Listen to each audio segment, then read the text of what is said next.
بهر مایه به کرد زمان ناشکی و دانه تو به زمان ناشکی و دانه تو به زمان کس نده کردن برن کس نده کردن برن کرد جندن جنده برده تاکبی آلا کردن جنده برده تاکبی آلا کردن هم خوردن رنگ کورو شورشی سردکن کنادیان مدارشان سردکن کنادیان مدارشان کس نده کردن برن کس نده کردن برن کرد جندن جنده برده تاکبی آلا کردن جنده برده تاکبی آلا کردن هم خوردن مریا و کی مثلبین دیمان و پادیمان هر اجتماع دیمان و پادیمان کرد و کردستان کس نده کردن برن کس نده کردن برن کرد جندن جنده برده تاکبی آلا کردن جنده برده تاکبی آلا کردن لاوی کرد را گوی سرفی و شیران بابا خوی نشین بکن تاجی جیهان بابا خوی نشین بکن تاجی جیهان کس نده کردن برن کس نده کردن برن کرد جندن جنده برده تاکبی آلا کردن جنده برده تاکبی آلا کردن کردنون هر حاضر و آمادنه جان فدانه جان فدا هر جان فدا جان فدانه جان فدا هر جان فدا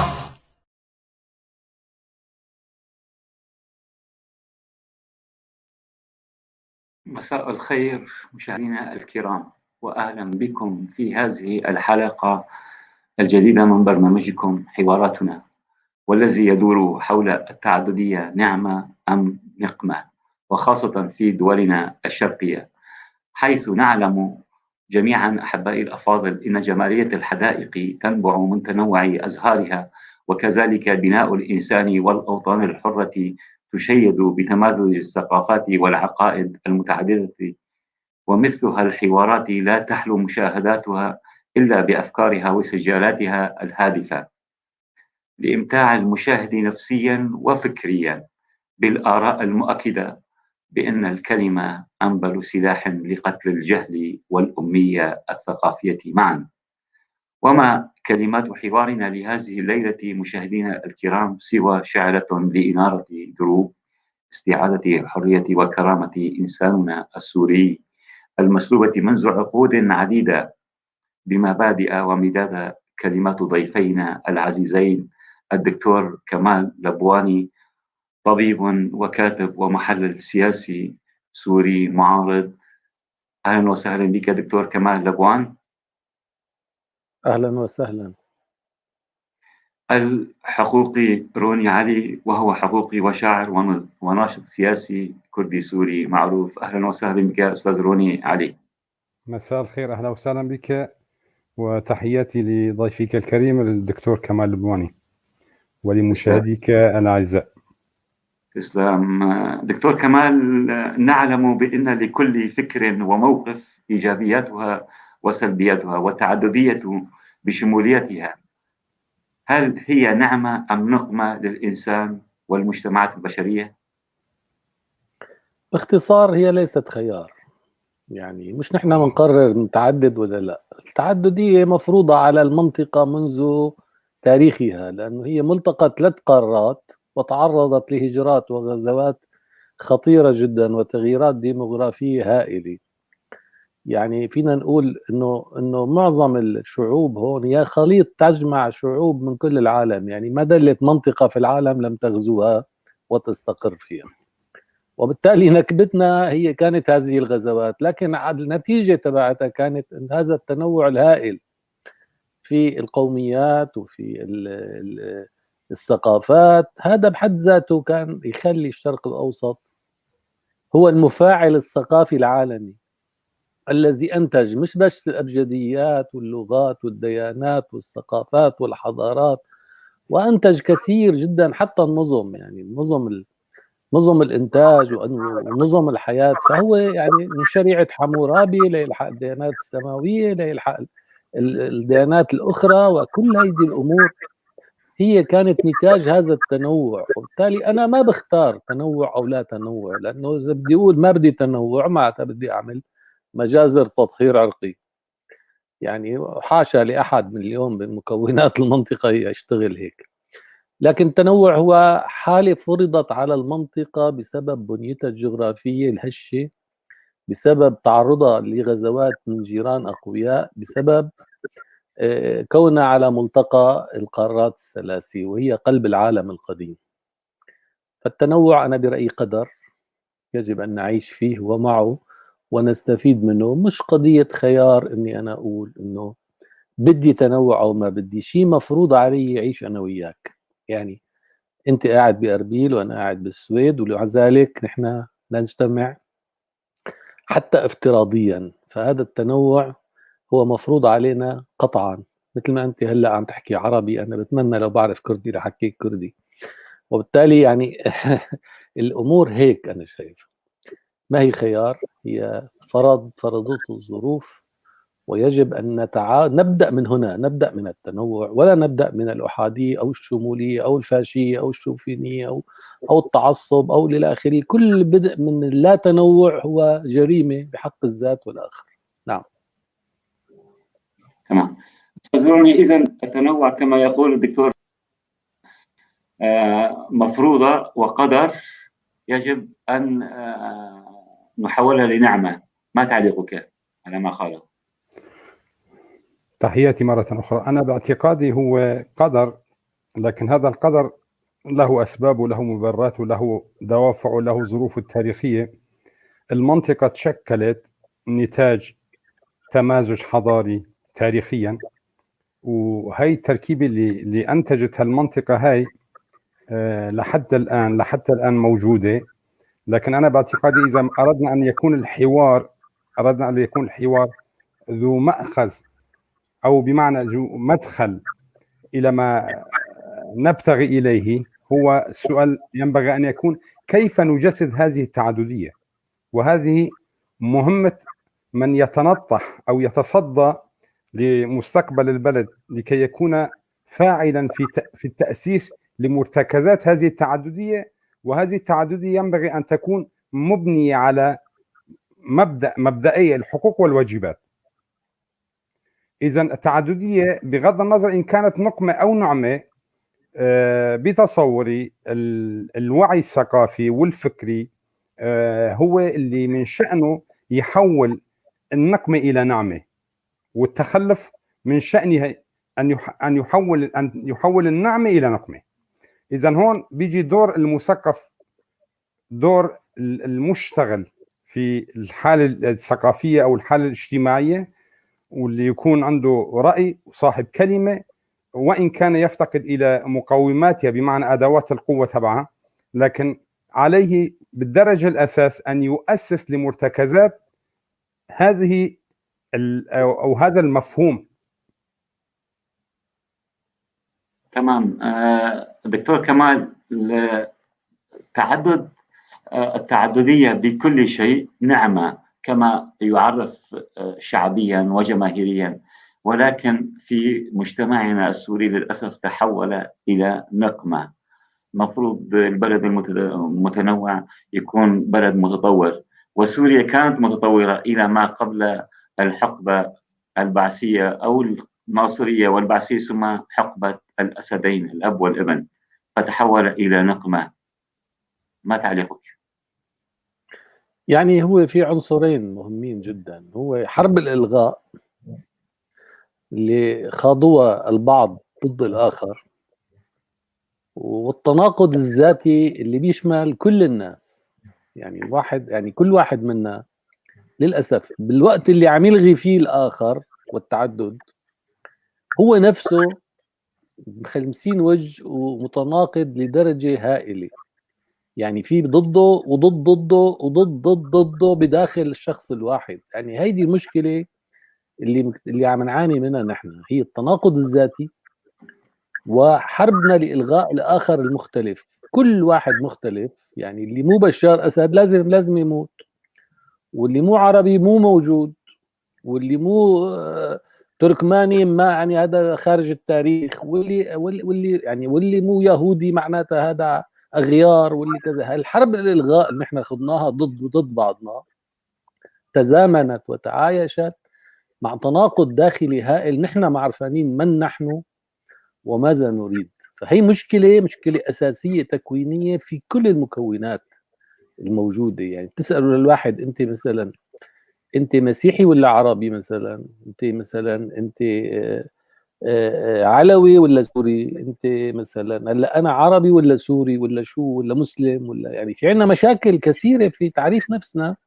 وبالتالي كوننا ما نعرف أنين نعرف نفسنا، ما نعرف أنين نقبل بالآخر، نخوض حرب ذاتية، صراع داخلي، انفصام داخلي، ونخوض أيضا حرب خارجية مجنونة، لأنه ما ممكن تلغي الآخر. يعني ما فيك تلغي حدا اليوم. وبالتالي يعني هيدي مشكلة الشرق الأوسط، هي مشكلة وعي الذات ووعي وجود الآخر.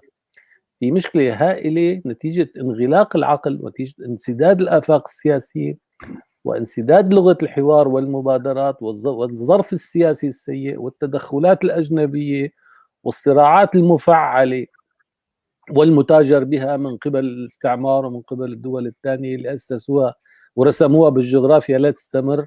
كل هاي الأمور نحن ما حسنين نتجاوزها.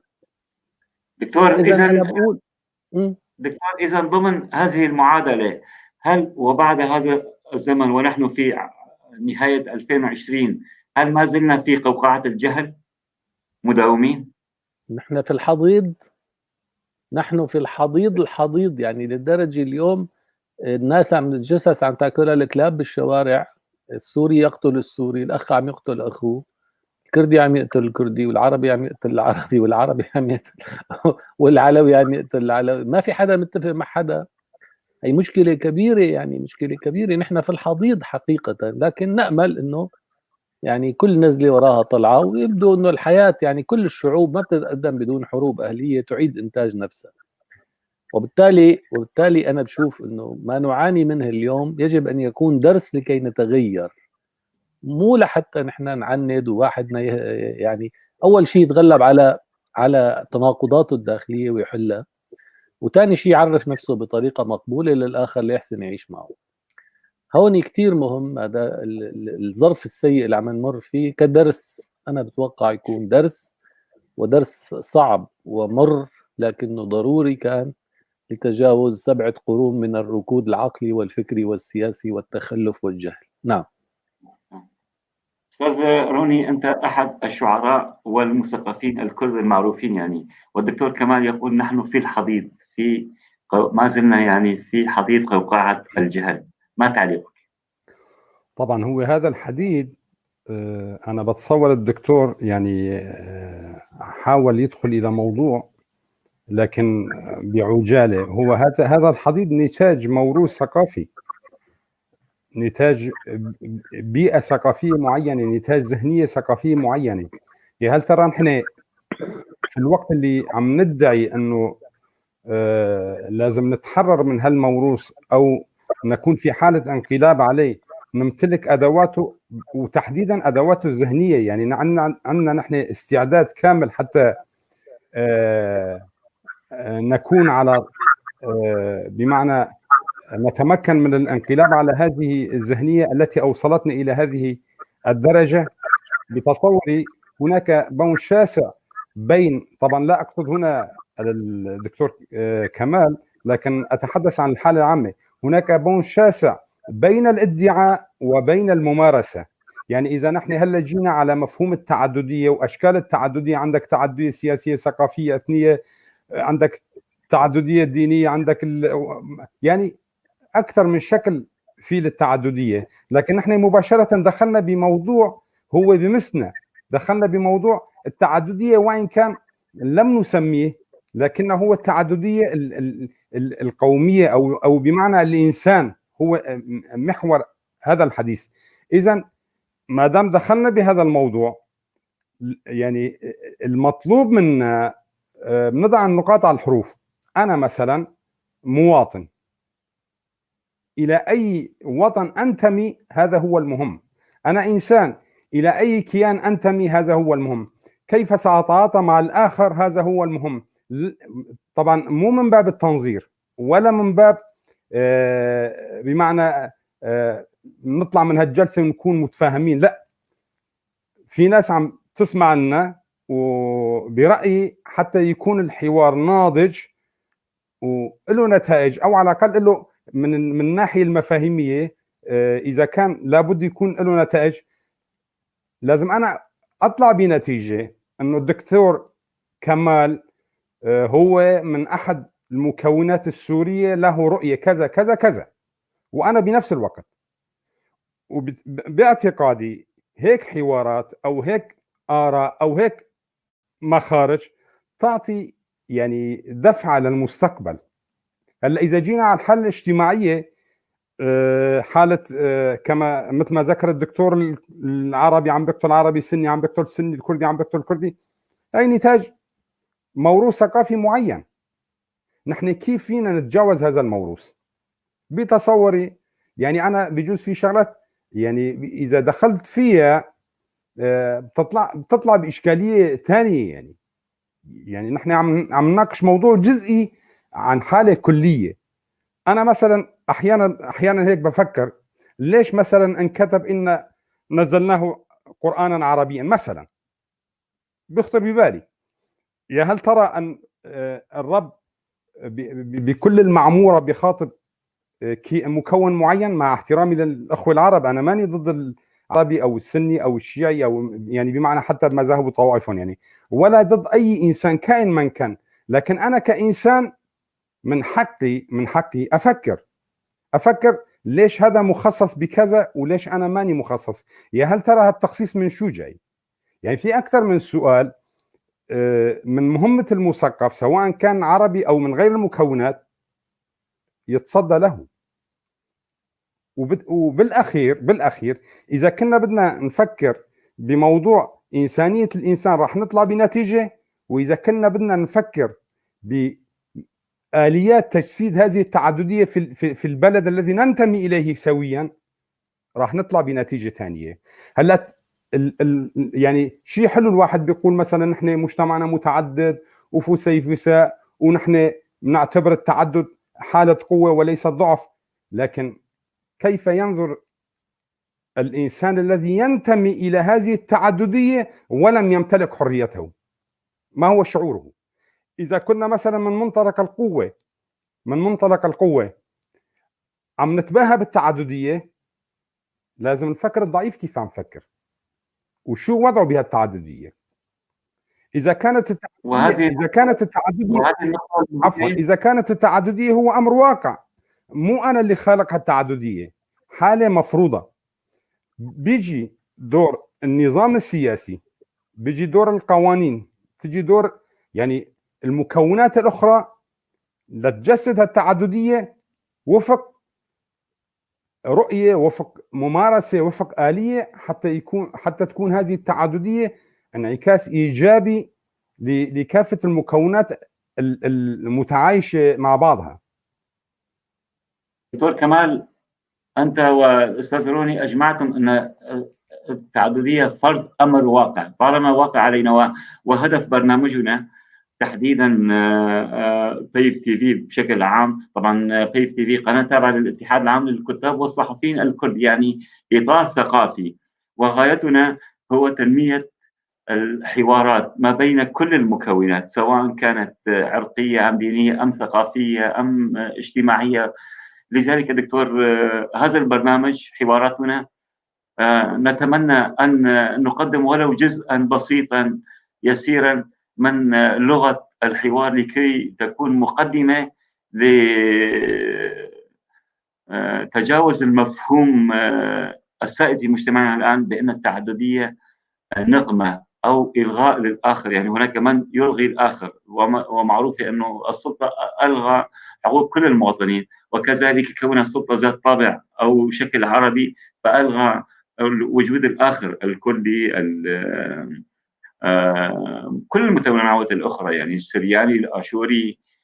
فنحن كمثقفين كيف يمكننا تجاوز هذه الآفة التي تهتك بمجتمعنا وأحد أسباب ديمومة المأساة السورية؟ يعني توصيف الأزمة بشكل سطحي شكلي، يعني شكلا هي أزمة حرية، لأنه أنت اللي عم تحكي عن مكون مش حر، وبالتالي شو كيف بده، يعني كيف بده يعبر عن نفسه سياسيا هذا التعدد، أو يعبر عن رأيه إذا هو مش حر. وبالتالي الشكل المشكلة الأساسية هي الحرية، لكن غياب الحرية ما اجى من فراغ، اجى من ثقافة شمولية، ثقافة استبدادية متأصلة في التراث، يعني إن كان إسلامي ولا إن كان قومي ولا إن كان إلى آخره. هلا كل دول العالم ما كانت حريات وديمقراطية، لكن دخلت الديمقراطية وكذا إلى آخره، نحن لازم بقى نفهم وندخل. فالمسألة الأساسية، أنا قبل ما ألوم مكون إنك أنت لا تؤمن بالتعددية أو لم تترجم هذه التعددية إلى نظام ملزم لك ولغيرك، وتعطي الناس حقوقها فعلا من خلال إيمانك أنت بهذه التعددية اللي هي مو خيار، اللي هي مفروضة عليك غصبا عنك. هذا واقع لا يمكن إنكرانه. فهذا قبل ما أقول له هيك بدي أسأله أنت حر تحسن، تعال تحسن تشتغل اللي بدك إياه؟ لا، الحقيقة أنه كل المكونات مصادرة حريتها ومصادرة قرارها لصالح مستبداد شمولي موجود اليوم بشكل ما، بنظام عسكري فاشي قومجي، شو إيراني، شو بدك تسميه، صهيوني، شو بدك تسميه سميه، هذا النظام أكل الكل. وبالتالي قبل ما نخلص من هذا الوحش، بعتقد إنه ما فيك تطلب كثير لا من الكرد ولا من العرب ولا من غيرهم. يعني ما يمكن خوض حوار حقيقي مع بين المكونات قبل أن نحصل درجة أولى من الحرية، درجة أولى من الحرية لكل الناس، لحتى يفكروا بحرية ويقرروا بحرية. على الأقل إذا اتفقنا على شيء نحسن نطبقه. أما إذا الإنسان مصادر ومكبل ومكبوت تحت أمرة سلطات لا تسمح له في الكلام ولا في التعبير، ما بيحسن لومه، لأنه هذا مسلوب الإرادة، لأنه مسلوب الحرية. وبالتالي ما تطلبوا اليوم أنا فهمانه، ما تطلبوا أنه العرب يتطوروا ثقافيا ويعترفوا بالتعددية، أوكي، لأنه الكردي انظلم كثير، والكردي عانى من نزعة الإلغاء الهائلة اللي عملوها التركمان وعملوها العرب وعملوها الإيرانيين وعملوها، يعني 3 قوميات تآمرت على إلغاء قومية رابعة. فأنت معك حق تطلب مني أنا، بس أنا شوف شايفني، يعني أنا ماني حاسن أوصل لأهلي أو أوصل لبيتي، فكيف سأعطيك ما لا أملكه؟ وبالتالي أنا في مرحلة أولى يجب أن نتحرر، لازم يعني نمشي خطوة باتجاه الحرية، باتجاه دكتور، الديمقراطية. هنا سؤال بيسأله كل كردي، طيب أنت ما فيك تعطي ولكن فيك تعترف بالحقوق يعني. يا سيدي أنا أعترف، أقر وأعترف، وأطلب الصفح شو اسمه، العفو وأطلب دكتور، طيب يعني وين تصرفها هاي؟ القصد ليس الدكتور كمال كشخص، الغالبية العظمى من إيه؟ المثقفين المكون والمعارضة حتى لحد الآن رافضة تغيير اسم سوريا يعني إلى جمهورية سورية، يعني التخلص من عروبة سوريا. سوريا بلد متعدد يعني، فحتى إيه، الآن هن بمرحلة هجوم وبتهديد وجودي، عم يحسوا انه النظام عم يهدد وجود البشر كلهم، يعني عم يهددهم فيزيائيا، يعني عم يطردهم من بلدهم، عم ياخذ بيوتهم، عم يقتل اولادهم. فبمرحلة الانسان بمرحلة التعرض للقتل صعب تطلب منه تنازلات، فبتلاقي بيتعصب وبيتمسك بزياده. اما ما بعتقد انه هن عندهم مشكله، ما بعتقد يعني في مشكله بين العرب والكرد في سوريا. سوريا بتساعد جميع، انا شايفها هيك يعني، وعايشين كل عمرنا مع بعضنا يعني. والكرد موجودين من الشام ليلحق اخر سوريا، يعني عائلات دمشق بتعرف انت، احياء دمشق بتعرف شو فيها كرد، وبتعرف شو في بحما وشو في بحلب، يعني ما جديد الموضوع ولانه طارئ ولانه يعني شيء يعني يمكن انكاره. هذا التعايش قديم وتاريخي، وفي تداخل عائلات، تداخل فبالتالي ما هي قضية اني انا اعترف بوجود الكرد او ما اعترف، لا، هن موجودين غصبا عني اعترفت او ما اعترفت. القضية كيف نترجم هذا لنظام حقوقي سياسي يعطي الناس حقوقها وتخلي الناس تعيش برياحتها وتعيش بكرامتها وتعيش بحقوقها التي تتمتع فيها بموجب القانون. فهذا هو المطلوب. بس وين هيدا تصير؟ وقت بيكون في عندنا دولة قانون أو في عندنا دولة يقرر الشعب. اليوم عندنا حكم فاشي، حكم تعيشي، حكم مدري شو، يعني نحن محذوفين من السلطة. وبالتالي ما فيني اطلب من انسان محذوف او انسان ميت قل له لازم تعطيني. شو بده يعطيك الميت او المريض او المشلول؟ او هي المشكله، المكونات مشلوله. يعني حتى بدنا نحكي مثلا عن المكون العلوي اللي هو يملك الدوله العميقه اليوم، مغلوب على امره. يعني حكينا مع المشايخ ومع الكذا، قال يا اخي مو طالع بايدنا، اي حركه بيعملها اي واحد من اولادنا بيعدموه. وبالتالي نحن مغلوبين على امرنا، لا تطلب منا شيء. وبنفس الوقت كمان يعني العرب، يعني هلا اللي متحرر وصار عنده قدره وصار كذا، وكنا متاملين منه انه يعمل شيء وقت كانت نص سوريا محرره، للاسف ما عملوا شيء. مثل ما حكيت انت انه تمسكوا انه لا، سوريا اسمها هيك وسوريا دوله للعرب فقط. لا، هذا الموضوع يعني مؤسف، لانه ما فهموا انه الاسم ما له علاقه بالتكوين. يعني هلا انت بتسميها، ما تسميها عرب، سميها كردستان، بثلاث ارباعها عرب. يعني ما بصير اسمها، يعني الاسم ما يغير شيء. يعني في النهاية الاسم لا يغير حقيقة موجودة على الأرض. فشايف كيف؟ فيعني ما القضية قضية الاسم، ما كتير تركز على موضوع الاسم، ركز على الحقوق القانونية المعترف فيها دستوريا، شفنا الاسم حقوقك نموذجا دكتور. وحرياتك كإنسان أولا، وثانيا كمواطن، وثالثا كهوية. نعم. لا، جبنا الاسم نموذجا دكتور. هلا ننتقل للاستاذ روني علي. استاذ روني علي، دكتور كمال ليس ضد حقوق الكرد بشكل عام. ما انت كحقوقي، انسان حقوقي، كيف ترى حقوق الكرد في سوريا القادمه؟ ما بدنا نقول سوريا اللي مضت، سوريا اللي مضت كانت سوريا ظلام، سوريا البعث، سوريا الاضطهاد لكل مكوناتها. في سوريا الغد، كمثقف كردي، كسياسي كردي، كناشط سياسي كردي، كيف ترى أن الكرد ينالوا حقوقهم؟ أستاذ روني. تمام، أعيد. الو، تماما عم واضح، تسمعني؟ هلا الصوت واضح. موضوعنا مو موضوع انه الدكتور كمال بيمثل مكون معين وانا عم مثل مكون معين والحوار صاير حوار تناحري. موضوعنا هو طرح اراء وافكار ورؤى. طرح اراء وافكار ورؤى.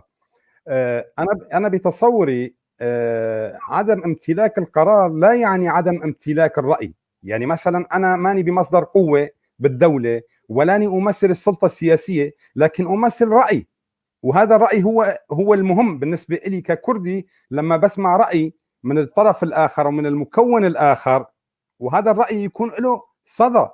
يعني مشكلتنا مو مشكله النظام. هلا مشكله النظام اذا جينا على الانظمه، النظام او مثل ما بيقولوا السلطه الزمنيه، البعث استلم من 3-4 عقود، بدنا نجي قبلها كمان 3-4 عقود انظمه متفاوته، شيء دكتاتوري وشيء ديمقراطي وشيء انقلابات عسكريه وشيء ما بعرف ايش. بس موضوع الاستلاب والصهر والاحتواء وفرض القوه، هذا الموضوع له بعد تاريخي، ما نتاج اليوم. اذا كان الموضوع متعلق فقط بالنظام، بمعنى اجندات النظام هي اللي بتفرز هيك حالات، كنا على عكسها لازم نكون امام حاله اجتماعيه واعيه لكنها تحت وطأة الخوف. لكن مع الاسف، طبعا انا ما بحكي عن المكون العربي لوحده، هاي الحاله متفشيه بمجتمعاتنا، هاي الحاله يعني تم الاشتغال عليها عبر عقود وقرون من الزمن، مو بس من جانب الانظمه، وتم استثمارها من جانب الاجندات الخارجيه كمان.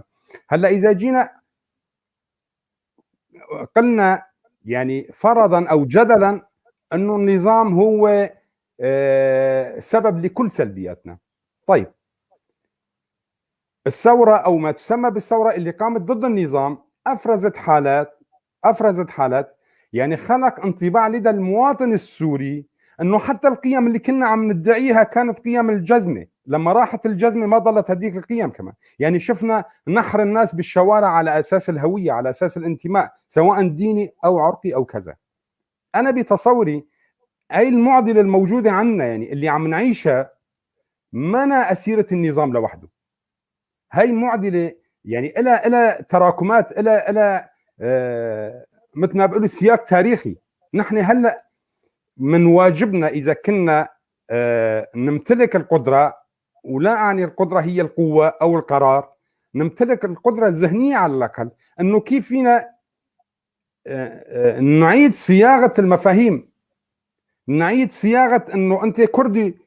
انا مثلا، انا بالنسبه لي هلا واحد بيقول لي خيو خلينا هو اول شيء عم نتفق على دوله المواطنه. تمام، انا بتفق معك على دوله المواطنه اذا كنت انا موجود بهالوطن، يعني اذا كان هذا الوطن يجسدني. بس اما اذا جينا اتفقنا على دوله المواطنه، وهي الدوله بدها تتشكل من الاغلبيه بقرارات السياسيه، بدساتيرها، بكذا، بهالحاله انا ما بدي دوله مواطنه، انا بدي دوله تجسدني مثل ما تجسدك. ولذلك بيبقى نرجع للسؤال الاهم: لماذا تكون سوريا عربيه ونحن نؤمن بالتعدديه؟ لماذا لا تكون سوريا لكل السوريين؟ لماذا لا تكون سوريا نموذج لدوله تعدديه ومتجانسه في المنطقه ككل، ويتم الاحتذاء بها؟ انا ما عم بحكي هيك كوني كردي، انا بحكي هيك كوني اقرا المستقبل السوري، وبحكم الافرازات اللي ولدتها الحراك السوري، انا اقرا انه المستقبل هو قاتم اكثر واسود اكثر. ولذلك ينبغي على المثقف العربي وكذلك المثقف الكردي ومن كل المكونات التصدي لهذه الحاله، والا مستقبلنا قاتم. يعني هلا صار في مجال الناس اللي عندها امكانيات، او يعني الهروب من الهروب، يعني اللي وصلوا على اوروبا، اللي وصلوا على مخيمات، اللي كذا اللي كذا اللي كذا، بس بقي في بالداخل ناس عم تتعيش مع بعض. هدول الناس اللي عم تتعايش وعم تعيش قبل الاحداث اللي بسوريا او الحراك كان وضع افضل.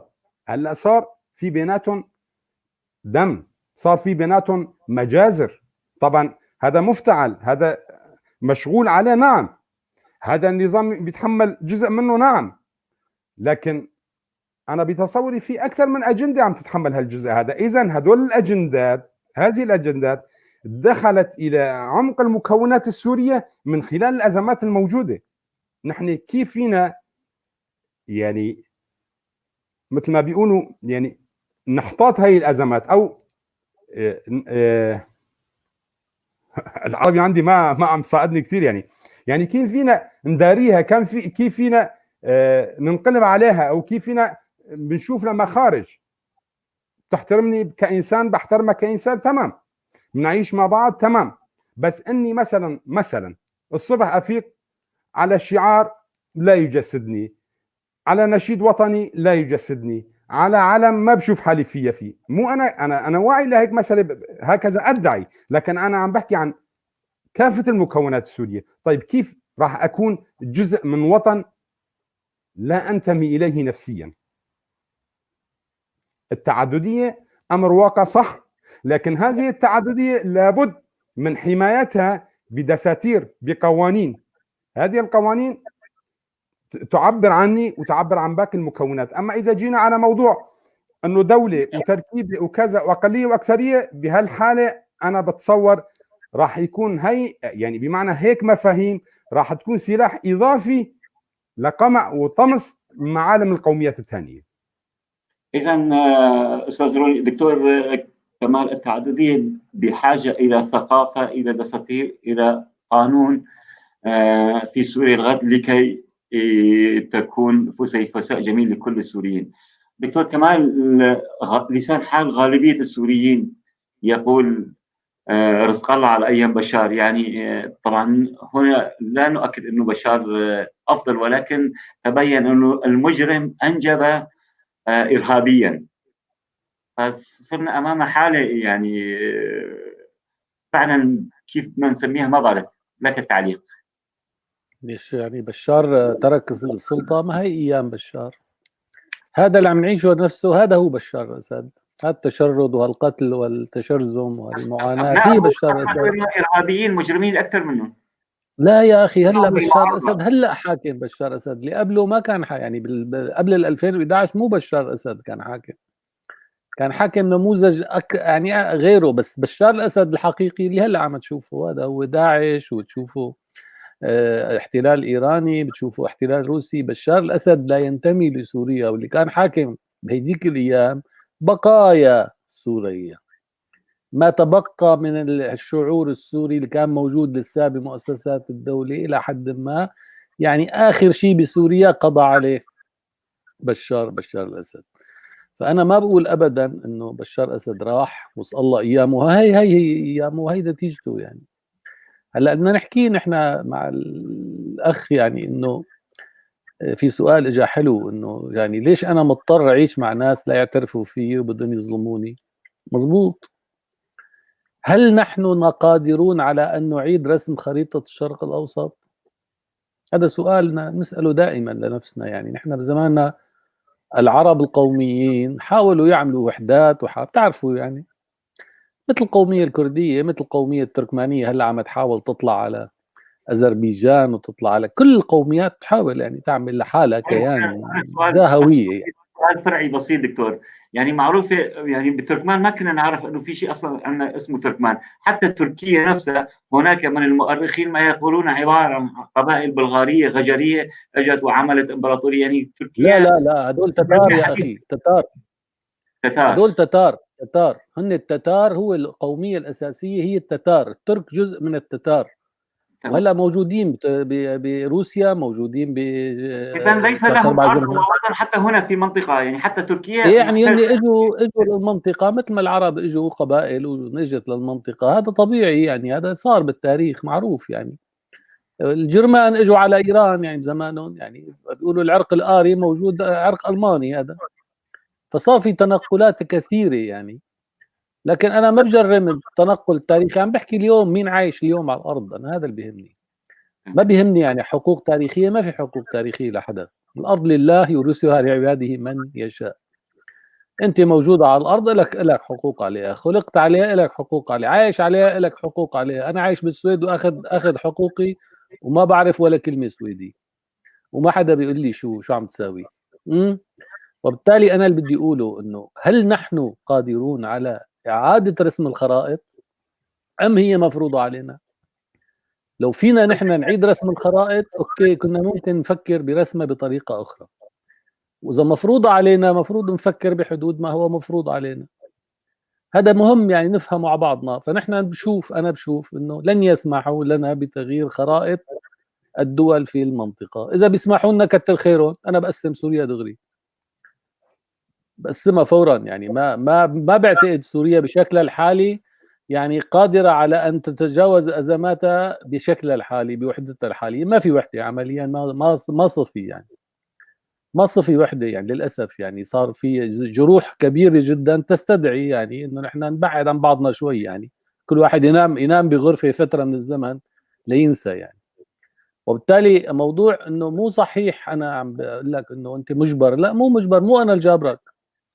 اللي جابرنا كلياتنا نعيش ضمن هذه الاشكال حتى تحت هذه الانظمه هو نظام الاستعمار الغربي اللي نحن مفكرينه جاي يساعدنا، ولا جاي يعني يجيب لنا الحريه ويجيب لنا الديمقراطيه. هو عم يجيب لنا الصراعات ويعيش عليها.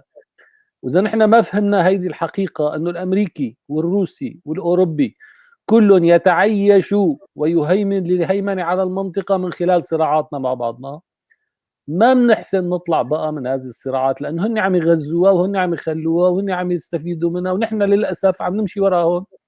ان كان قوميه عربيه قلدت النازيه، ولا ان كان قوميات ثانيه تركمانيه ولا غيره ولا غيره ولا غيره، وان كان انظمه شموليه ايدت ستالينيه، ولا ان كان احزاب ماويه ومدري شو اللي عندكم منها انتم، واحزاب شيوعيه والى اخره. يعني كلياتنا عم نعاني مما نستورده من هذا اللي بنسميه حضاره، وما هو حضاره للاسف. حضاره عندهم، لكن عندنا نحن تجلى الوجه الثاني لهذه الحضاره اللي هو القهر واللي هو الاستبداد ما هي السبل اللي يجب علينا على مجتمعنا السوري بكل مكوناته أن يعمل حضارة، أو ما بدنا نقول مثل أوروبا الآن، ولكن أن يسلك نفس الدروب يعني كما أوروبا مرت فيها يعني، نبني ثقافة جديدة، ثقافة تقبل الآخر، ثقافة المحاباة والتقبل بدل الإلغاء والحروب والكراهية. يعني ما هي السبل الرئيسية؟ يعني سؤال مهم.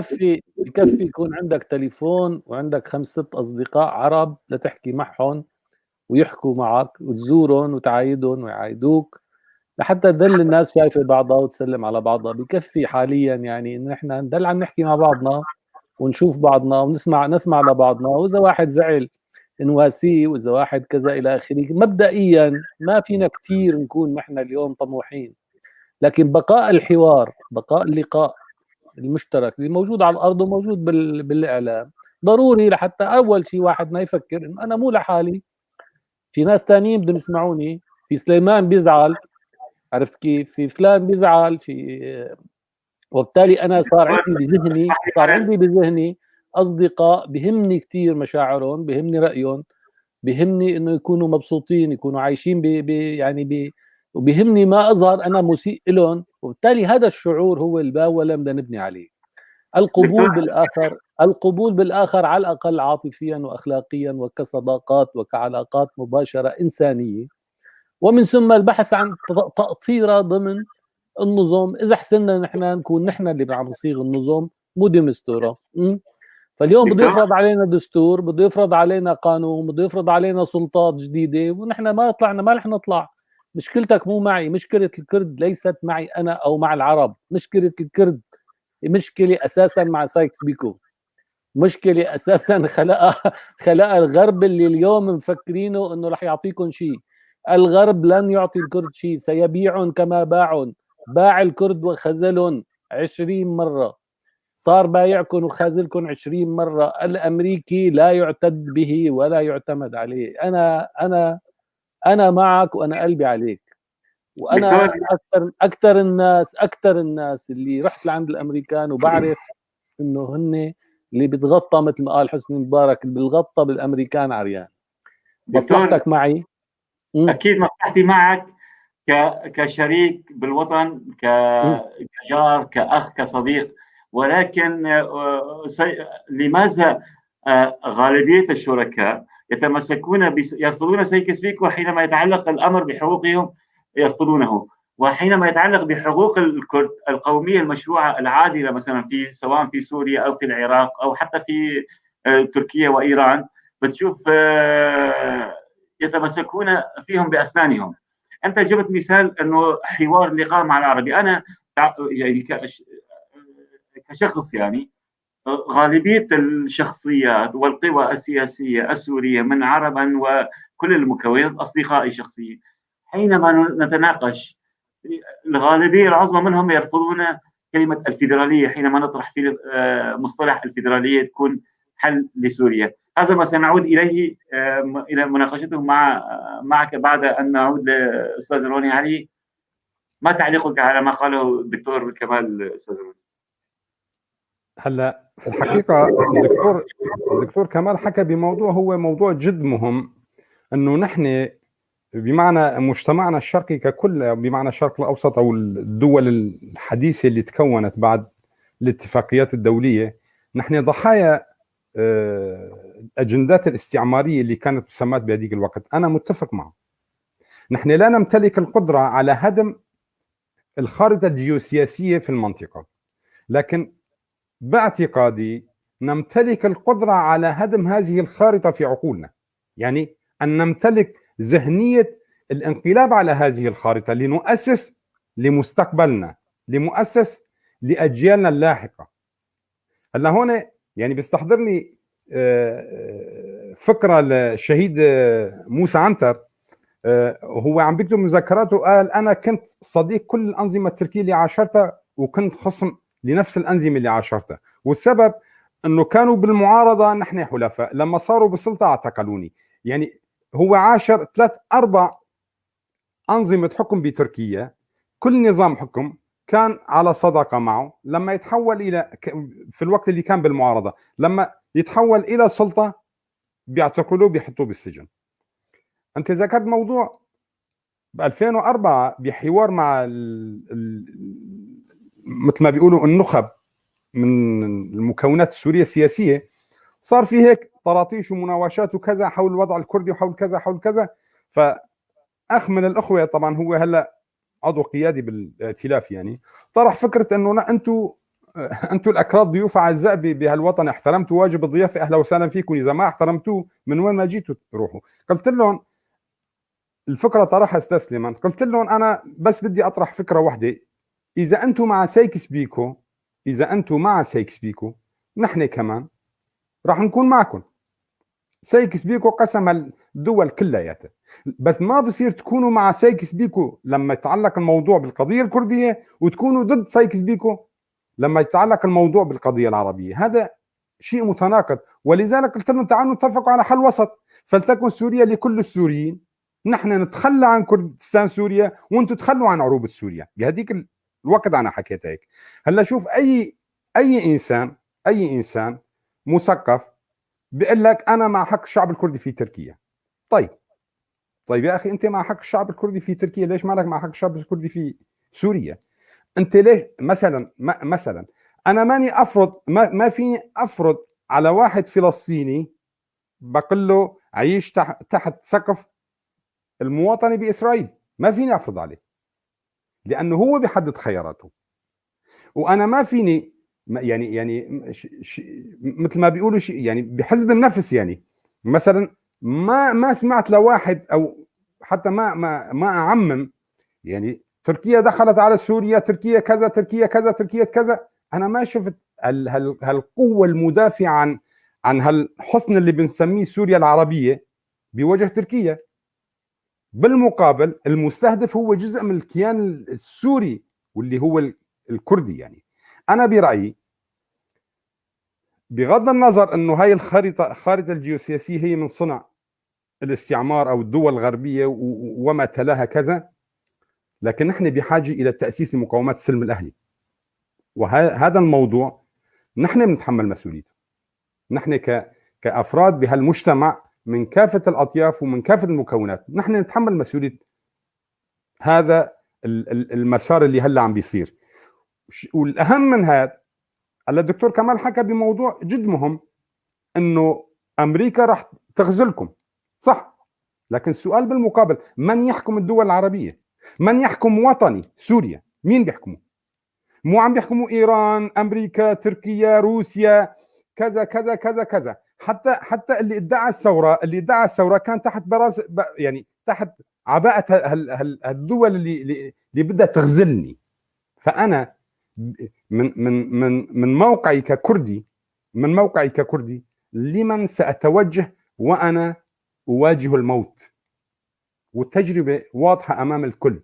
أنا ماني مع خيار أني أكون حليف لكذا أو حليف لكذا بوجه مكون آخر في سوريا، لا، أنا مع أني أكون أنا والمكون الآخر الحصن الحصين أو السور الحصين لهذا البلد. استاذ روني، أتسمعني؟ ايه تفضل. يعني أنت بدل عم يسأل أحد الأخوة الأستاذ عبد التبدار إنه بدل ما أن تلوم العرب لماذا لا تلوم الكرد؟ أنتم أنفسكم ما أنكم متفقين وفي صراعات كل حزب من طرف.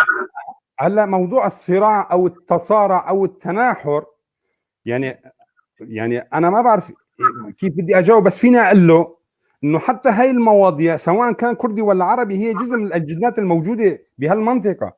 يعني ما في كردي عم بيحارب كردي لانه كردي، في كردي عم بيحارب كردي لانه هو جزء من هذا المشروع والثاني جزء من هالمشروع. وهي المشاريع هي خارجه عن اراده الكرد، هي مشاريع مفروضه فرض من الخارج، من القوى الاقليميه، من القوى الدوليه. ولذلك لما بتشوف كردي عم بيقاتل كردي، تاكد أن السلاح الذي بيديه ليس سلاحا كرديا. لما تشوف عربي عم بينحر عربي، تأكد أن السيف الذي بيده ليس سيفا عربيا. هذه من إفرازات الحالة العامة بهالمنطقة. سنعود إليك أستاذ روني. بس لحظة، وللأسف نحن اللي مهمتنا نتصدى لهيك حالة عم نديرها بيافطات ولافتات وشعارات معينة، لكن بتصوري نحن بهالحاله نكون جزء من اداره هالازمه هي. دكتور كمال، هل حقا نحن ما يسمى بالمثقفين؟ أنا أعتقد للأسف يعني كلمة مثقف كثير عظيمة، ولكن نحن في الشعوب الشرقية عامة نسير في دروب الثقافة وليس هناك مثقف. يعني هل توافقوني أم لا ما بعرف، ولكن بدليل ما أكده أستاذ روني، السيف الذي بيد العربي يقتل أخيه العربي هو ليس بسيف عربي، ومثله الكردي. كيف سنقتل بتلك السيوف أصحاب تلك السيوف دكتور؟ سيوف التي تريد لنا التناحر، تريد لنا إلغاء الآخر، تريد لنا دمارا.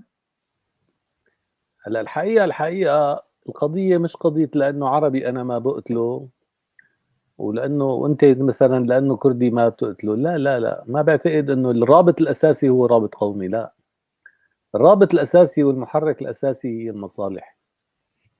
يعني حصتك من الثروة والسلطة، ويا ما أخوة دبحوا بعضهم على الورثة. فالقضية مش قضية اني انا عربي وهو عربي بحبه لانه عربي، بجوز لانه لغته من لغتي، فنه من فني، طربه من طربي، يعني في شيء مشترك، لكن هذا لا يعني لا يبني السلم الاجتماعي. ما يبني السلم الاجتماعي اللي حكى عنه الاستاذ روني هو آلية الصعود في سلم الثروة والسلطة. أنا إلي حق وعندي طموح، وكل إنسان عنده طموح يزيد حصته من الثروة والسلطة، يعني هذا طبيعي، طموح طبيعي مشروع. لكن الآلية كيف؟ هل هي مخاطفة، سرقة، تسلط، سلبطة، ولا هي شغل وعمل وجهد وتراكم والى اخره؟ هلا اذا الآلية مشروعة وآلية محقة وآلية منطقية، بعتقد الناس بتحب بعضها، لأنه بيعرف هو إنه ما رح يحسن ياخذ حقي ولا يحسن يسيطر علي. هو بياخذ الشيء اللي بيشتغله.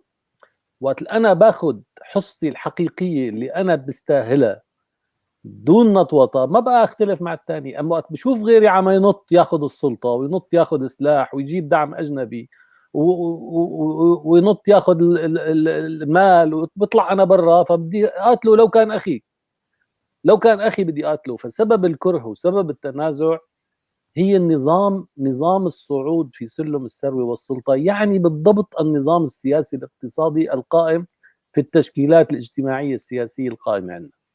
هذا النظام نظام جنص، أنا قلت عليه نظام اصطياد، كل واحد ناطر الثاني، وإذا فلان طلع بيروح ليخرب عليه. ليش؟ لأنه كله مو شرعي. وبالتالي نحن يجب أن نبحث عن شرعية السلم الاجتماعي. كيف نؤسس، اللي حكى عنه مهم كثير، كيف نؤسس السلم الاجتماعي بنظم تعطي كل إنسان حقه، بتعطي كل عامل جهده، ما تخلي حدا يعتدي على حقوق حدا أو على ملكيات حدا. كتير مهم هذا النظام القانوني السياسي لحتى نحن نخلق حالة من الحب وحالة من التعايش وحالة من القبول وحالة من السلم الاجتماعي. السلم الاجتماعي لا يأتي من الهوية، يأتي من النظام السياسي. لهالسبب يعني الإسلام كتير كان حريص على هذا الموضوع، وقال إنه لا يجوز على الإطلاق انه واحد يخرج عن السلم الاجتماعي، يعني يعتدي على مال الثاني وعلى عرضه وعلى كذا وعلى الى اخره.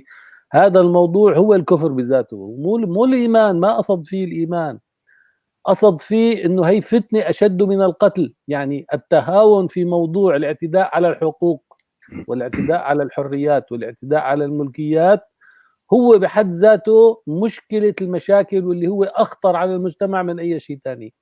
نحن المشكله انه تهاونا فيها، لانه عربي بسكت له، وهذاك بيقول له لانه كرد، لانه من جماعتي، لانه من حزبي، لانه من طائفتي. وبالتالي صارت الناس تظلم بعضها وتاكل مال بعضها وتعتدي على بعضها، والنتيجه صار كل اللي يكره الكل.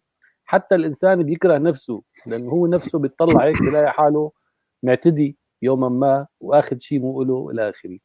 اذا المطلوب هو نظام الحقوق الحقيقي، تطبيق القانون، نظام الحقوق الحقيقي اللي ما يسمح بالتجاوز على حقوق الآخر كإنسان أولا، وحقه في السلطة والثروة. بس نخلص من هاي، إن كان داخل الكرد أو داخل العرب أولا. يعني أنتم مشكلة بيناتكم مو لأنكم كراد عم تقاتلوا، لا، لأنه عم تتنافسوا على الثروة وعلى السلطة. طبيعي هذا التنافس، بس آلية التنافس شلون؟ واحد بيجيب دعم اجنبي، بيروح بيسرق ابار نفط، بيجيب سلاح من حدا، بيجي بده يسيطر عليك بالقوه ويتزعرن عليك ويشبح عليك، بتضطر تقاتله، وهو بيكون اخوك او ابن عمك، بتضطر تقاتله. وبالتالي هذا الصراع الاهلي الموجود سببه غياب اساس السلم الاجتماعي اللي هو سلطه القانون وسلطه الاخلاق. يعني الوصايا العشر اللي هي اساس الشريعه، اساس قانون اي وجود اجتماعي من ايام حمورابي ولليوم، اللي هي لا تقتل، لا تسرق، لا تزني، لا ترتشي، لا مدري شو، هذه كل هاي الامور اذا نحن هيدي ما بدنا نراعيها ونطبقها بدنا ندبح بعضنا على طول، على طول ندبح بعضنا. وبالتالي هي غياب الاسس التي يقوم عليها المجتمع. يعني السلم الاجتماعي، هي الاخلاق وهيدي القوانين هي جينات الوجود الاجتماعي، قوانين الوجود مثل قوانين الفيزياء. لكن في المجتمعات التغاضي عنها، تغاضي السلطه السياسيه عن حراستها، هي سبب كل المشاكل بين الكرد وبين العرب او بينهما مع بعضهم. يعني لو كل انسان اخذ حقه الى حد ما، لك مو حقه نصه، واحد يقول له اعطوني ربعه، ربع حقي يا اخي رضيان، ما بدهم يعطوك شيء، ما بدهم يعطوك شيء ولا بدهم يعطونا شيء، بدهم ياكلونا هيك عينك عينك، ياكلونا ويشبحوا علينا، وبدهم ايانا نحن ما نقاتل. لا منقاتل، ولو اخي ولو ابن عمي بدي اقاتله. وبالتالي هون المشكله نحن ما في عندنا دوله قانون، ما في عندنا سياده قانون، ما في عرف كافي ليفرض القانون، يفرض الحقوق. مش خلاف هويات ابدا، هو خلاف بالاساس على نوع السلطه. نعم، داخل باي دوله كان، نوع السلطه، نوعيه السلطه، من يحكم. نعم دكتور كمال، أنت تدعو إلى نظام جديد، نظام يؤمن حقوق الجميع، ولكن ما هي آليات بناء ذلك النظام؟ آليته هل كما دعيت أنه العودة إلى الدولة الدينية، الوصايا العشرة والإسلام وذكرت كنموذج، أم هي دعوة للعودة دولة إلى قانون الدين، يا أخي، إلى ما عم الدولة نقول دين الدينية؟ ولا عم نقول شيء، بس الدين بيحرس أول شيء، الدين بيخلق عند الإنسان رادع داخلي، يعني حارس داخلي، ضمير. هذا الرادع بضيع بحاجته نحن، لأنه مو دائما الدولة موجودة ولا دائما الدولة لحالها بتكفي يعني. ولكن لا يجوز الاتكال على الوازع الداخلي لوحده، بدك وازع خارجي، بدك قانون، بدك شرطة. وبالتالي بده يكون اثنين سوا، بده يكون في عندك أنت أخلاق وقيم، خلينا نقول عقيدة أو دين، إنه أنا هذا مو إلي ما باخده، هذا حرام ما بقرب عليه. وقت ما بيشتغل هذا، ومتوقع إنه ما يشتغل دائما، بيجي الشرطي بيمارسوا عليك، بيجي العرف والعادة بتمارسوا عليك، وبالتالي بينضبط المجتمع، تنخفض فيه مستوى الجريمة والعدوان إلى درجة تسمح بنشوء العلاقات الإنسانية الحقيقية بين الناس، ولا يهدد السلم الاجتماعي بأي طريقة كانت. أنا بقول دولة قانون وحق مع قيم مزروعة، بدك تسميها دين، بدك تسميها قيم، مزروعة بالثقافة ومعززة بمقدس مشترك جمعي اللي هو دونت بريك ذا لو، مثل ما بيقولوا لا تكسر القانون. بانجلترا بيعبدوا القانون، هذا عم يكسر القانون يعني مثل كأنه عم يسب الله. فعندهم اياها مقدس، يعني في النهايه ما يجمع عليه الناس مقدس، بس نحن عندنا مقدس موجود، يعني ليش حتى نحن نقول هي ادني يعني ما بدي هداك؟ ليش؟ ما المقدس عم يعطيك قيم مقبوله.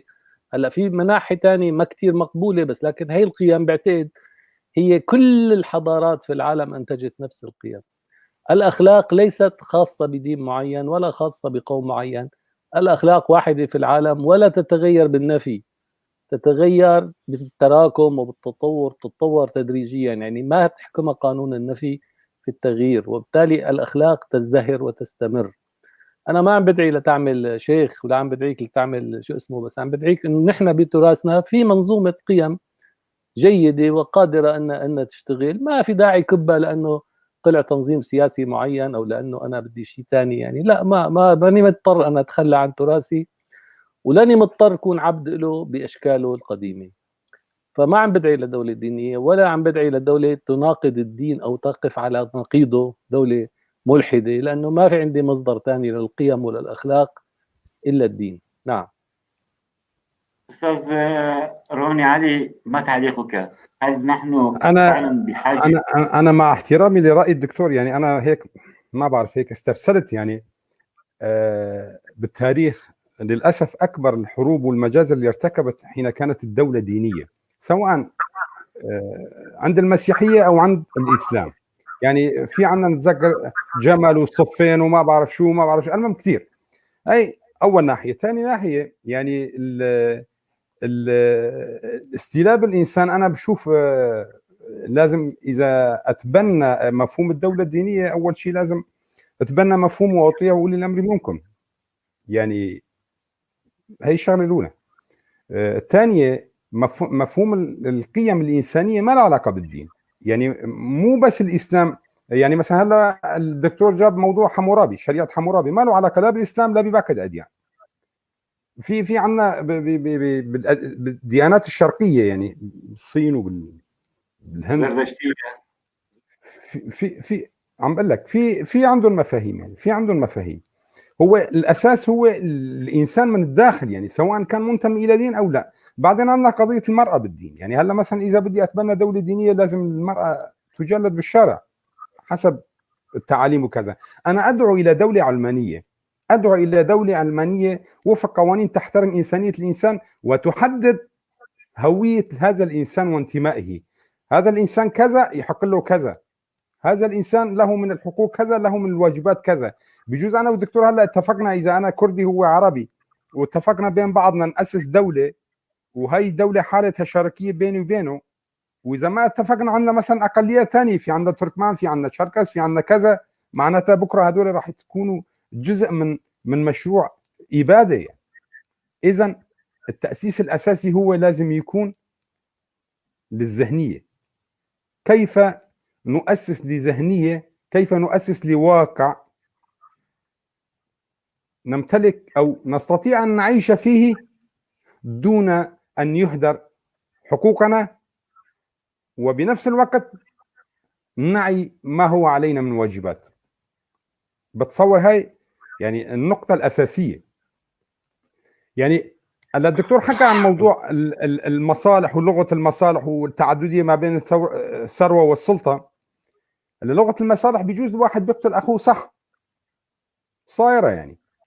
بس نحن عم نحكي بموضوع أزمة موجودة بسوريا، واللي انخرط بهالأزمة الغالبية الغالبة منهم على أساس واعيين ومدركين للغة المصالح. المدرك للغة المصالح ينبغي أن يدرك تماما أنه يجتهد أو يشتغل بالنيابة عن مشروع معين. مثلا أجيب مثال، يعني هلأ نحن بسوريا على أساس انقلبنا على بشار الأسد كسلطة ديكتاتورية، مثال أجيب لك. طيب كيف نحن ننقلب على بشار الأسد ونمجد ديكتاتور آخر اللي هو مثلا أردوغان، أو نمجد طاغية أخرى اللي هو اسمه خادم كذا أو ملك كذا أو كذا كذا؟ يعني نحن بورطة فكرية حقيقية. ولذلك غرف إدارة الأزمة يعني عرفت كيف تتعامل معنا. من 122 دولة لصديقة لسوريا، ما ضل بسوريا يعني ما ضل السوري صديق لسوريا. وهون الكارثة. يعني كنت على اساس تدعي انه، طبعا وقت اللي بقول كنت يعني مو قصدي الدكتور مع احترام، يعني كنا نحن كسوريين ندعي انه في 120 دوله او 122 دوله صديقه لشعبنا، ووصلنا لمرحله نحن ما لنا اصدقاء لبعض.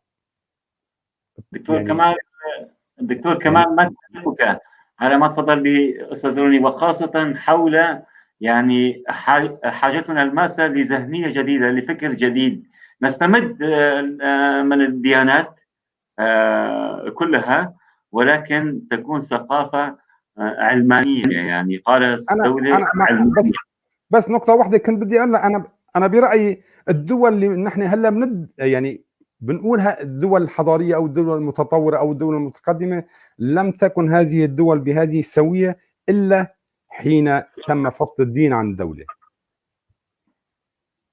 دكتور تفضل، كلمه لك، ما تعليقك.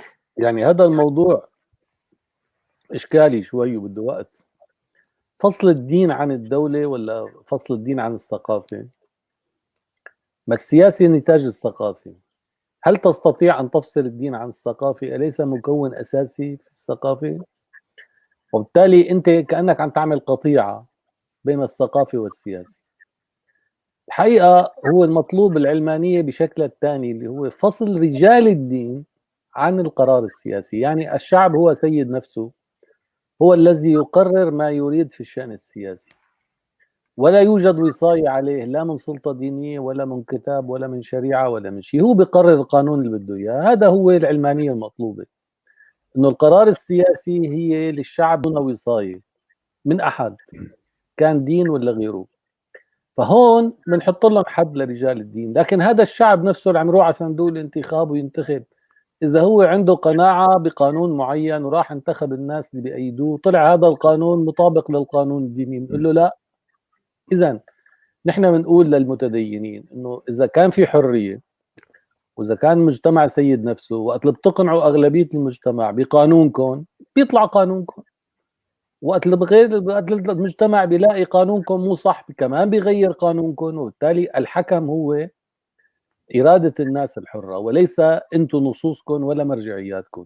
فهي العلمانية المطلوبة اللي هي إلى حد ما تحفظ يعني شيء أساسي اليوم بحياتنا وبتركيبتنا نحن بتكويننا كلياتنا، اللي هي القيم. ما عندنا مصدر ثاني للقيم إلا الدين. وهي القيم مو شرط تكون نازلة من عند الله، هي موجودة عند كل الحضارات مثل ما قلتوا بالصين وبالهند وين ما رحت.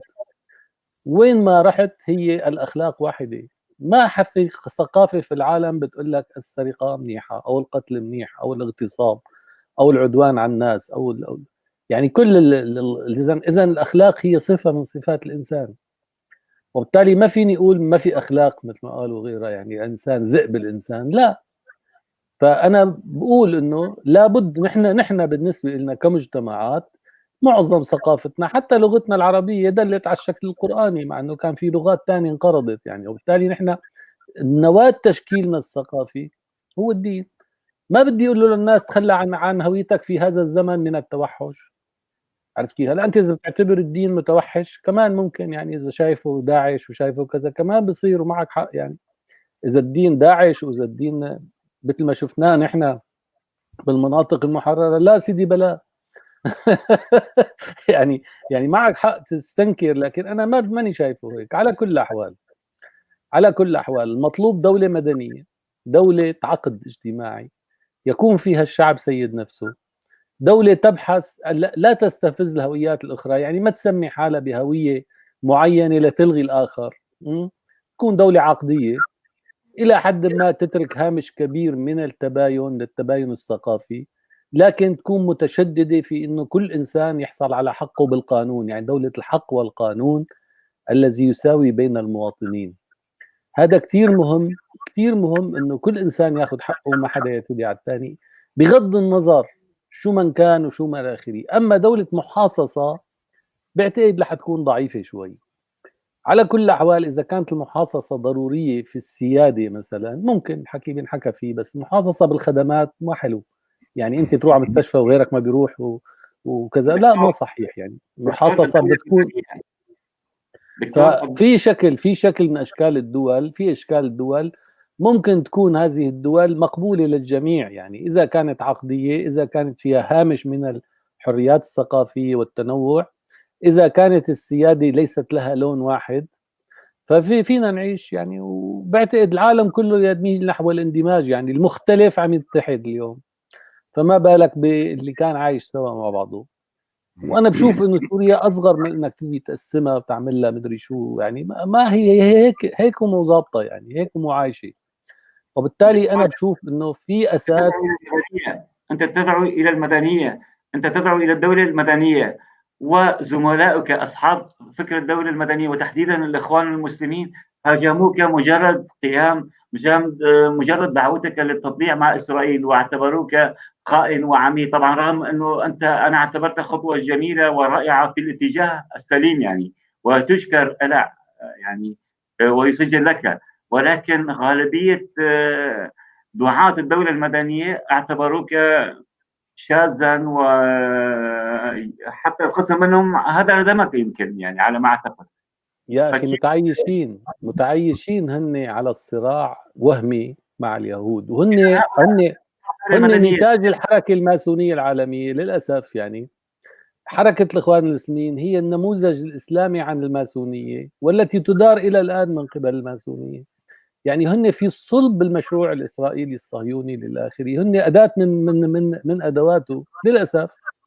يعني أنا ما عم أقول إنه إسرائيل يعني منيحة كتير ونحن عاطلين كتير، لا، بس عم أقول إنه هدول اليهود كانوا عايشين معنا وهن جزء أساسي من تراثنا هو ومن تاريخنا. هو كبيرة بيناتنا، بيننا وبين إسرائيل في هو ثقافية وأخلاقية كبيرة، يعني للأسف هم الأفضل يعني. يعني هلا هن لأنه جابوا نموذج الحضارة الغربية والدولة الغربية، لكن هن كتراث هن نفسهم. يعني التلمود كتب في دمشق، يعني هي اخلاق دمشق، مو اخلاقهم هن، مو اخلاق موسى، هي مو اخلاق موسى اللي اجى من الصحراء، اجى من سيناء، لا، هي اخلاق تجار دمشق. وبالتالي ما كتب في اليهوديه وما عاشت عليه اليهوديه مش الموحى من السماء، المنتج من خلال تراثهم. دكتور تجار دمشق العرب ولا غير العرب؟ انا ذاك ما كانوا في ما كانوا عرب وقت اللي انكتب التلمود، كانوا تمام. ما قبل العرب، كانوا يهود وكانوا مسيحيين وكانوا الى اخره. انكتب التلمود كتب بعد المسيح يعني. وبالتالي التلمود هو اللي هو اساس اللي حمل الدين اليهودي، هو نتاجنا، هو نتاج مدينه تجاريه عريقه، هي دمشق كانت مركز تجاره العالمي كله. وبالتالي هي الاخلاق وهي تبعهم هي تبعنا، وبالتالي هن وين رايحين؟ فالماسونيه وتجار دمشق واليهوديه والراسماليه والاخوان المسلمين هن تقريبا جسد واحد ونمط واحد من التفكير. ما بعتقد انه هن يعني فهمانين نفسهم لحتى عم يحكموا علي. انا عم شوف الواقع، عم شوف قديش عمق التواصل الثقافي وعمق التواصل الثقافي بالروح بين الديانات، بين الديانه اليهوديه والديانه الاسلاميه، بين الى اخره. وبشوف قديش انا هذا التواصل، بقول لشو هاي العداء كذب، هذا كله يعني شعارات كاذبه ليست حقيقيه، ليست اليهودي اذا فهم نفسه مزبوط بلاقي حاله في النهايه هو ابن هذه المنطقه بمشاكلها. ونحن اذا كان نحن بدنا نفهم نفسنا مزبوط، نعتبر انه كل أنانية الرأسمالية وجشعها ونظرتها للآخر وكذا كلها نتاجنا نحن، نتاج أسواقنا نحن، نتاج علاقاتنا التجارية والاقتصادية نحن بين بعضنا. الدولة المدنية هل تحقق الدولة المدنية التي تدعو إليها، هل ستحقق ما طموحات كل مكونات سوريا؟ أنا ككردي أنا أطالب بالنظام اللامركزي الفيدرالي، هل ستتحقق الفيدرالية التي أدنو إليها في سوريا الغد؟ طيب خليني أقول لك شغلة. زمان قال نيلسون مانديلا: الحقوق لا تستجدى، تنتزع بالممارسة. طالما أنت بإيدك إرادتك وبإيدك عزيمتك ما تقبل إلا تاخذ حقوقك. وبالتالي أنا ما بقول لك بدي أعطيك، لأني أنا ما عندي، بجوز كون كذاب. أنا بقول لك تمسك بحقك ولا تتركه، وأنا نفسي رح أتمسك بحقي ولن أتركه. بس دائما خلي يكون عندك شوية حكم، يعني محايد، لا تظلم. يعني دائما ما تكون متعصب وما تكون يعني تغطي على الحقائق. شايف كيف؟ وقت الإنسان بيكون موضوعي وبيتمسك بحقه ما حدا بيزعل منه. هل طرحنا الفيدرالية، هل طرح الكرد مطالبة الكرد للفيدرالية موضوعية أم لا؟ إذا أنت برأيك حقك فتمسك فيه. تمام. أشكرك دكتور. أنا ما بعطيك ولا باخذ منك. أنا بقول لك إذا حقك أنت مقتنع فيه فتمسك به ستجده. تمام. أستاذ روني علي، طرح الدكتور فكرة رائعة جدا، أنه نحن نطالب بالفيدرالية ونطالب، وأنت طالب بالدولة العلمانية، لم تطالب بدولة تعددية يعني فيدرالية، قلت دولة علمانية، والدكتور قال الدولة المدنية. الكرد يطالبون بدولة تعددية فيدرالية علمانية، والدكتور قال إذا تراها حقوق موضوعية فتمسك بها. كيف سنتمسك بحقوقنا حتى نناله؟ المطالبة ليس بشيء، يجب أن نملك مقومات. ما هو مقومات نيلنا للفيدرالية برأيك؟ أنا بتصوري كان في نقاط مشتركة كثير بالحوار، يعني الأهم من المشتركات الأهم أنه هاي المنطقة مو نتاج شعوبها، هي نتاج اجندات خارجيه يعني حكينا عن سايكس بيكو، عن تقسيم المنطقه وكذا. بهالحاله طبعا انا برجع لورا شوي، انا ما حكيت عن فصل الثقافه عن الدين، ولا انا ضد الاديان. موضوع الدين والثقافه شيء ثاني، هذا بعد اجتماعي، موروث ثقافي هذا شيء ثاني. انا حكيت عن فصل الدين عن الدوله. انا ماني ضد الواحد بيروح على الجامع ولا يروح على الكنيسه، بس انا مع قوننة هذه الحاله، يعني بمعنى تأطير هذه الحاله. يعني ما مثلا في دول اسلاميه بشهر الصيام بيجوز بيمسكوا واحد مسيحي بيقول ليش انت مفطر بالشارع بدون ما بيعرفوا هذا مسيحي ولا لا، على اساس انه احترام مشاعر المسلمين. طيب يا اخي ليش نحن بيوم من الايام ما احترمنا مشاعر المسيحي، او ما احترمنا مشاعر البوذي، او ما احترمنا مشاعر الهندو، او ما احترمنا مشاعر اليزيدي مثلا؟ الموضوع الاهم يعني اذا كنا على قناعه انه هاي المنطقه مو ولاد، يعني مو نتاج شعوبها، لازم يكون عندنا استعداد لتقبل هاي الحاله على الاقل فكريا.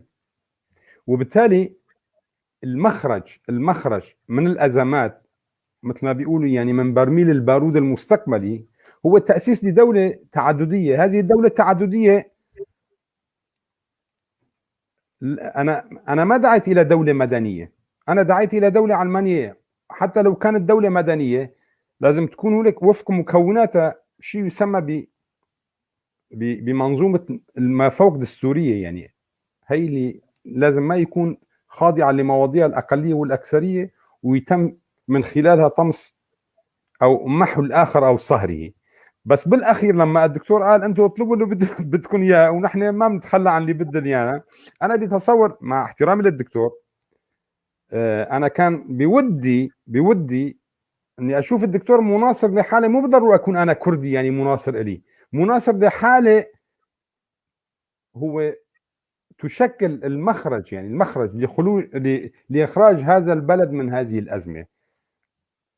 طيب انا ادعو لحوار هذا الحوار يفرز حاله نكون متفقين عليه انه نحن مكونات بهذا البلد نختلف عن بعض. مثلا هلا اذا انا حكيت بالكردي مع الاستاذ سليمان الدكتور ما راح يعرف شو عم بحكي، يعني بمعنى في هويات مختلفه بهذا البلد.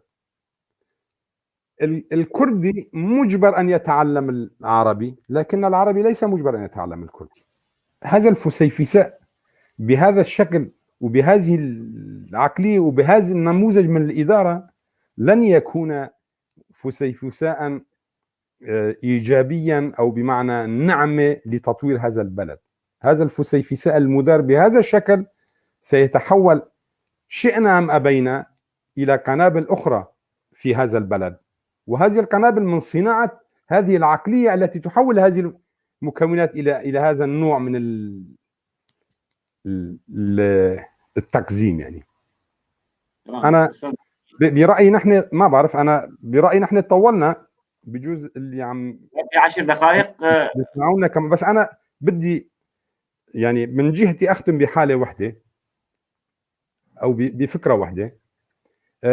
موضوع فيدراليه شمال سوريا، جنوب سوريا، غرب سوريا، شرق سوريا، باعتقادي بجوز يكون من حيث الطرح شيء يدغدغ المشاعر، وانا مع انه يكون سوريا دوله تعدديه فيدراليه، لكن هذه المسائل ليست خاضعه للقرار الكردي وحده، لابد من تفاهم ولابد من اقرار دولي اقليمي. لكن حتى نصل لهذه المرحله لابد من تواصل وتحاور بين كافه مكونات الشعب السوري.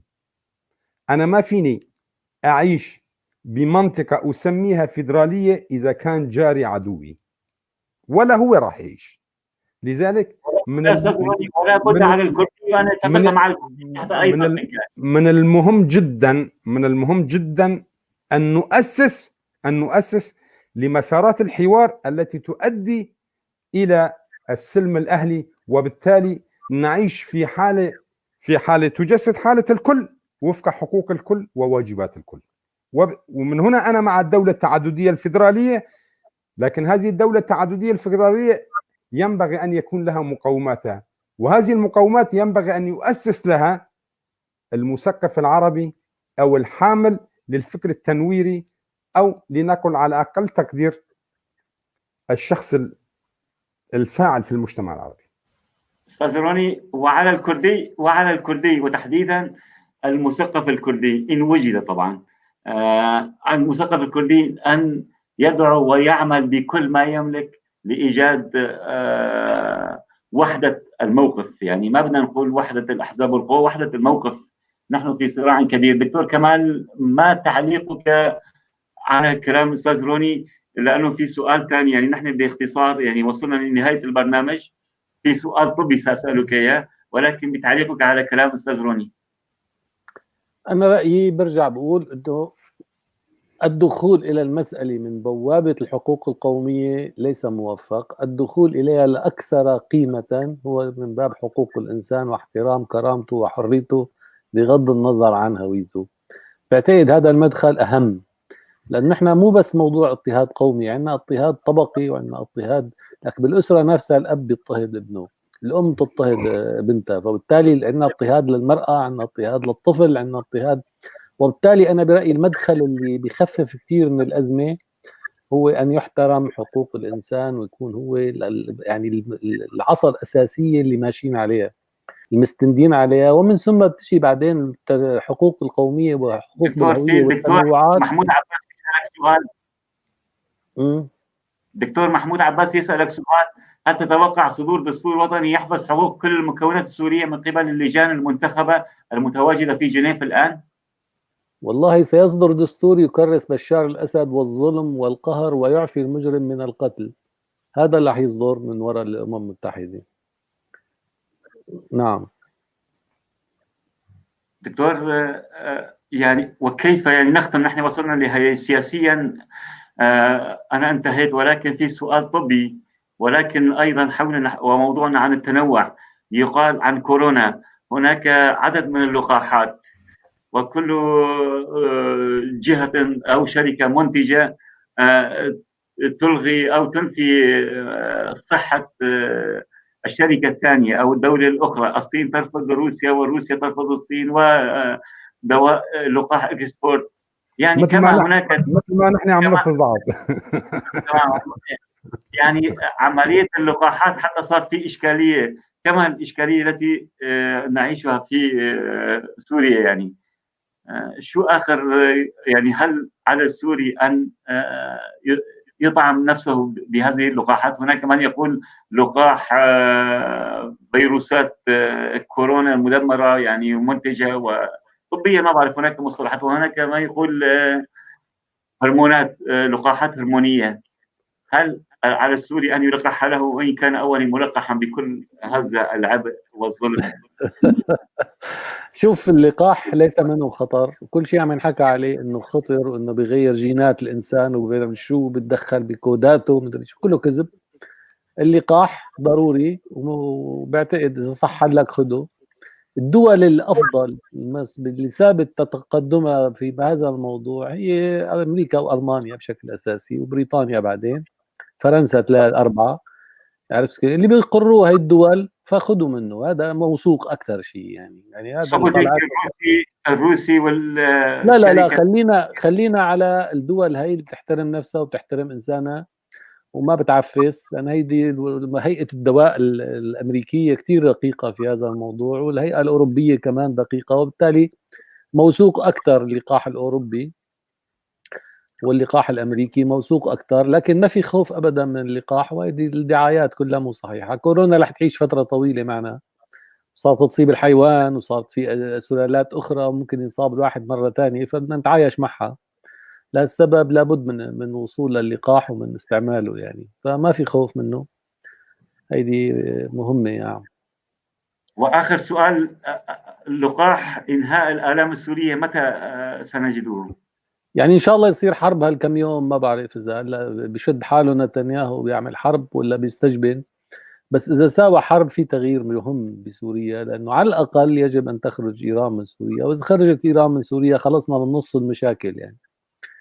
ايه وفي كتير بيناتنا يعني لازم نقعد مع بعضنا أكتر ونحكي أكتر مع بعضنا ونبلش نفكر في سوريا القادمة. بعتقد يعني في حلول قريبة إن شاء الله إذا الله راد يعني. نعم. إذا ما نسمي أنفسنا المثقفين المعتدلين السياسيين المعتدلين، لماذا لا نجتمع من كل المكونات في إطار جديد غير الإطر الكلاسيكي اللي فينا نقولها كالائتلاف وهيئة التنسيق وغيرها؟ والله يعني أنا برشحك تدير الحوار وبرشحك أنت يعني بعقلك الراجح، وإن شاء الله الله يديم عليك الصحة، أنك تكون أنت المشرف العام يعني علينا تنتج معنا. نحن في بيناتنا صراعات كثير، فللسبب أنت أقرب يعني. فأنت وكم شاب يعني اعملوا منتدى، اعملوا شيء واجمعوا هالناس يعني. معلش يعني بدها مبادرات. ذلك هو طموحي وآمالي، ومعا دائما معا نبني الإنسان والوطن الحر الكريم. أشكرك جدا دكتور كمال اللبواني، الطبيب والسياسي والمحلل السياسي السوري المعروف. أشكرك جدا أستاذ روني علي، الناشط السياسي والشاعر والحقوقي الجميل. أهلا وسهلا بكم، نورتونا، وإن شاء الله نجتمع في إطار نرنو إليه جميعا لبناء سوريا الغد، سوريا الذي ننشره جميعا. وبنهاية اللقاء لابد أن نشكركم مشاهدينا الكرام، ونعتذر منكم إن كان هناك تقصير في عدم الإجابة على بعض الأسئلة أو طروحاتكم، وأعتقد أجبنا على الكثير. دمتم جميعا بخير. دكتور كمال اللبواني، أستاذ روني علي، مرة أخرى كل الشكر لكم، وتصبحون على ألف خير. تصبحوا على خير. شكرا. سلام للجميع. سلام.